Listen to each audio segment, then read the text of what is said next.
On ne présente plus la Polo, la citadine de Volkswagen, concurrente des Clio ou 208.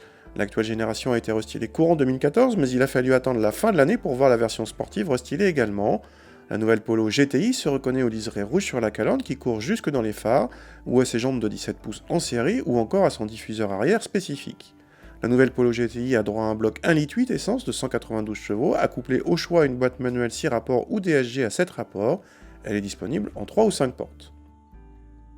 A l'intérieur, la personnalisation la plus évidente par rapport aux autres Polos vient de la sellerie à carreaux qui reprend le motif historique de la Golf GTI.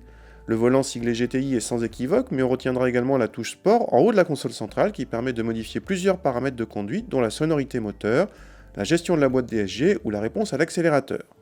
À l'arrière, rien de spécial par rapport aux autres Polos, si ce n'est la même sellerie, bien sûr.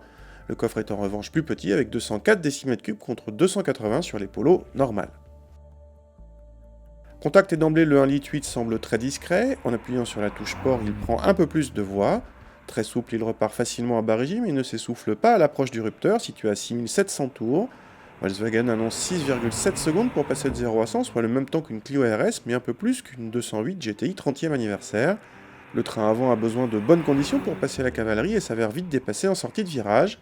La boîte DSG est toujours aussi rapide et occasionne même un à-coup de poussée à chaque passage de rapport supérieur en mode sport.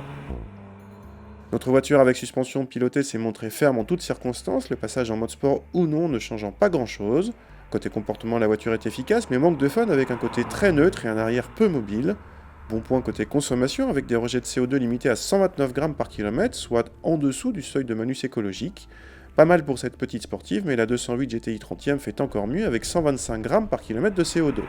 Cette Peugeot de référence sur le segment est d'ailleurs vendue quasiment au même prix que notre Polo, mais pas avec les mêmes sensations.